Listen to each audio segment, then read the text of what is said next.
प्यारे बच्चों, आज हम पास्कल ट्रायंगल या पास्कल त्रिभुज बनाना सीखेंगे। पास्कल ट्रायंगल या पास्कल त्रिभुज कोई सामान्य त्रिभुज नहीं है, बल्कि यह अपने अद्भुत गुणों के कारण प्रसिद्ध है। पास्कल ट्रायंगल का नाम पास्कल ट्रायंगल ही क्यों पड़ा? इसको क्यों खोजा गया? इसको किसने खोजा और इसके क्या क्या उपयोग हैं?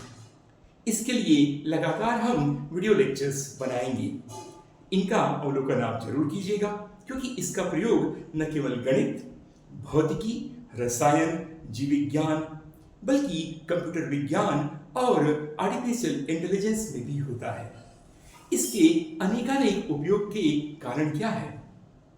इनके इतने सारे गुण हैं कि शायद हम एक लेक्चर में इसको समाहित नहीं कर पाएंगे।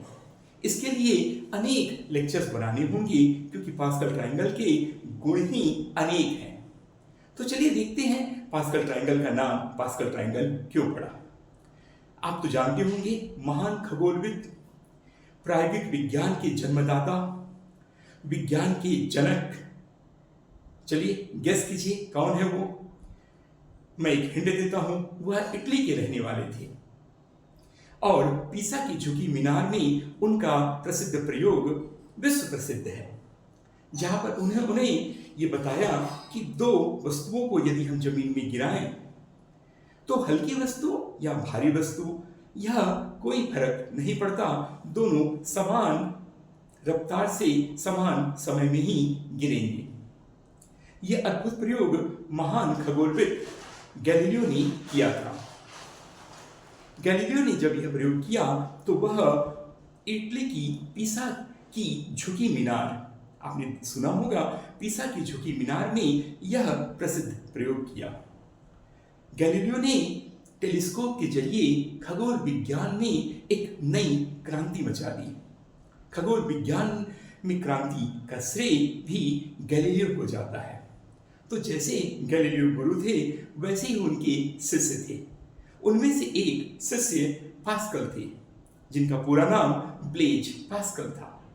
ब्लेज पास्कल न केवल पास्कल ट्रायंगल के लिए जाने जाते हैं, बल्कि उन्होंने प्रायिकता सिद्धांत की भी नींव रखी। ब्लेज पास्कल ने एक यांत्रिक कैलकुलेटर भी दिया। आप तो जानते हैं कैलकुलेटर कितना उपयोगी है, लेकिन उन्होंने जो कैलकुलेटर दिया वो दुनिया का पहला कैलकुलेटर था, जो कि मैकेनिकल सिस्टम पर काम करता था, एक यांत्रिक कैलकुलेटर था। तो चलिए इसके अनेकानेक उपयोग हैं, जिसके लिए हम आगे के लेक्चर्स में जाएंगे। लेकिन आज का यह लेक्चर ये है कि आखिर पास्कल ट्रायंगल बनाया कैसे जाता है, पास्कल ट्रायंगल की रचना कैसे की जाती है। तो चलिए हम शुरू करते हैं पास्कल ट्रायंगल की रचना कैसे करें। ये देखिए, इसके लिए आपको या तो एक त्रिभुज बना के कीजिए, आप चाहो तो इसका एक त्रिभुज के रूप में भी कर सकते हैं, या त्रिभुज के रूप में न करके हम सरलता से काफी इसका उपयोग करेंगे, तो इसके लिए हम पंक्ति या स्तंभ के रूप में भी लिख सकते हैं। तो चलिए यहां से शुरू करते हैं। हमने शुरू किया यहां से, एक एक एक एक, दूरी बिल्कुल बराबर रखेंगे ताकि आपको आसानी होगी। ये हो गया एक एक, और ये अनंत तक जा सकता है। वैसे ही इधर भी हम करेंगे, एक एक एक एक एक, ये भी अनंत तक जा सकता है।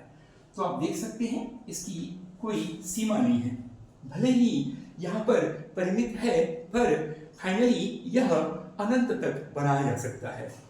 ये इनफाइनाइट तक भी ड्रॉ किया जा सकता है।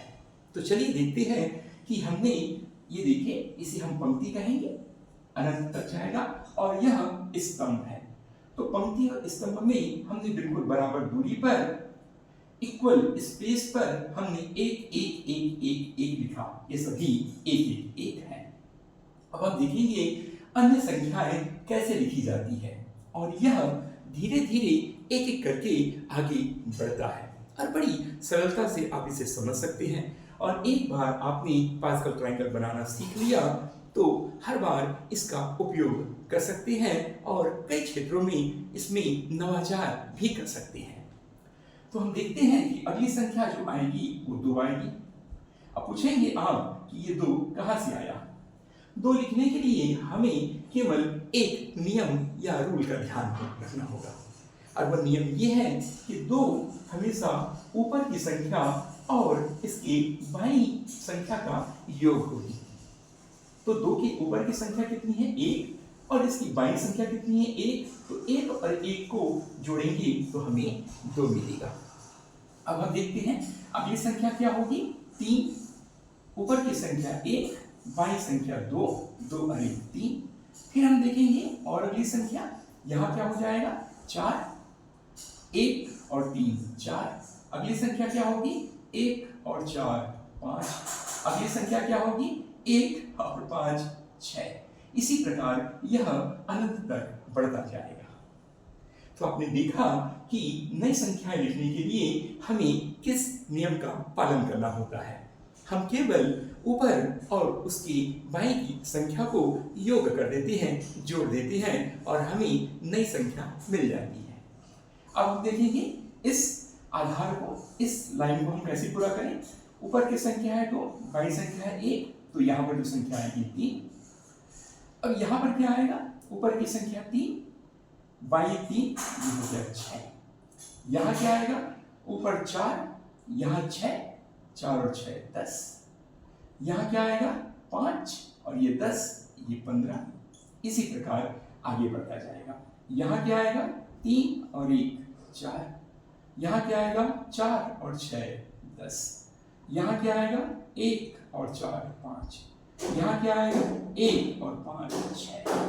यहाँ क्या आएगा? 10 और 5 15। यहाँ क्या आएगा? 10 और 10 20। यहाँ क्या आएगा? 20 और 15 35। यहाँ क्या आएगा? 15 और 6 21। यहाँ क्या आएगा? 35 और 21 56। इसी प्रकार यहाँ क्या आएगा?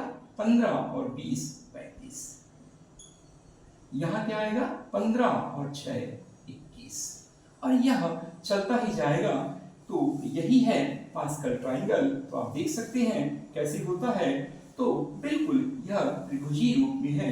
यह एक भुजा और दूसरी यह भुजा, और हम इसका काफी उपयोग करेंगे, और उपयोग करने के लिए हमें विकर्ण का सहारा लेना होगा, और हर विकर्ण से एक नया उपयोग मिलेगा। जैसे यदि आप ये खींचते हैं तो यह विकर्ण है, ये खींचते हैं तो ये विकर्ण है, ये खींचते हैं तो ये विकर्ण है, ये खींचते हैं तो ये विकर्ण है, या त्रिभुज का आधार है।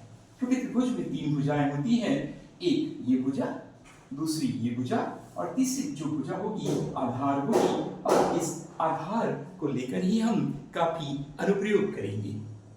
तो हम देख सकते हैं अन्य भुजाएं ये।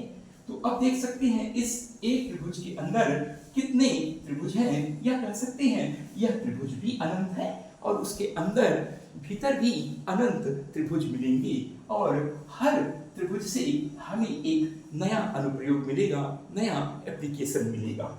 फिर और विकर्ण खींचते जाइए आपके पास जितना है ये, और हर विकर्ण का हम बेहतरीन उपयोग करेंगे, प्रयोग करेंगे। यदि आपको देखना है इसके अनेक अनुप्रयोग या उपयोग क्या हैं, तो इस चैनल को सब्सक्राइब कीजिए, क्योंकि आगे वाले लेक्चर्स में मैं इनके उपयोग एक एक करके बताता जाऊंगा। धन्यवाद।